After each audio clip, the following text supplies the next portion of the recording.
रेगुर किसका नाम है? आप लोग ने सुना नहीं होगा रेगुर, लेकिन रेगुर काली मिट्टी का नाम है। काली मिट्टी, जिसे स्थानीय रूप से चरनोजम कहते हैं, कपास की मिट्टी कहा जाता है, रेगुड़ कहा जाता है।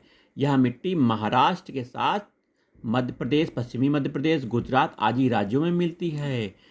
महाराष्ट्र में रेगुड़ मिट्टी का विस्तार सबसे ज़्यादा है। रेगुड़ मिट्टी सबसे ज़्यादा कहाँ पे है?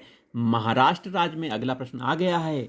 तो रेगुड़ मिट्टी ही काली मिट्टी है। काली मिट्टी किसके विकास के लिए जानी जाती है? कपास की खेती के लिए जानी जाती है। किस नाम से जानी जाती है काली मिट्टी? रेगुड़ नाम से जानी जाती है।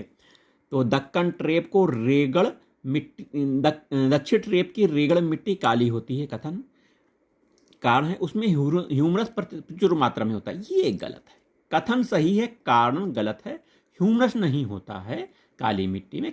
इसमें लोहा, चूना, कैल्शियम ज्यादा मात्रा में होता है। तो इसमें कथन सही है, कारण गलत है। आगे आइए प्रश्न पर देखते हैं।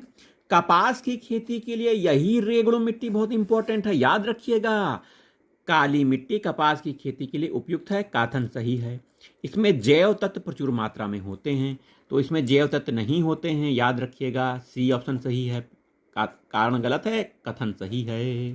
ठीक है, सी ऑप्शन सही है। आइए हम अगले प्रश्न पर जल्दी से आ जाते हैं, देर न करते हुए। ये देखिए, देश की निम्नलिखित मिट्टियों में से किसे स्वतः कृषि मिट्टी कहा जाता है? ये आईएएस क्वेश्चन में भी पूछा गया है, लोअर पीसीएस में तो पूछा ही गया, लेकिन आईएएस में भी पूछा गया है। स्वतः, अपने आप, कृषि मिट्टी, अपने आप इसमें कृषि योग्य हो जाती है यह मिट्टी। तो ये काली मिट्टी ही, कपास की रेगुड़ मिट्टी ही, ये स्वतः कृषि मिट्टी कहलाती है। निम्नलिखित मिट्टियों में सबसे उपयुक्त कौन सी है? तो काली मिट्टी, कपास की खेती के लिए कौन सी मिट्टी उपयुक्त है? कपास, काली मिट्टी कपास के लिए उपयुक्त। लावा मिट्टी पाई जाती है, लावा मिट्टी मालवा के पठार में पाई जाती है। सी ऑप्शन आपका सही है, C option, sorry, C option. ठीक है, पश्चिमी भारत की काली मिट्टियों का निर्माण लावा से हुआ है, इसलिए इसे लावा मिट्टी कहा जाता है। मालवा का पठार इसी दक्कन क्षेत्र में काली मिट्टी के अंतर्गत आता है।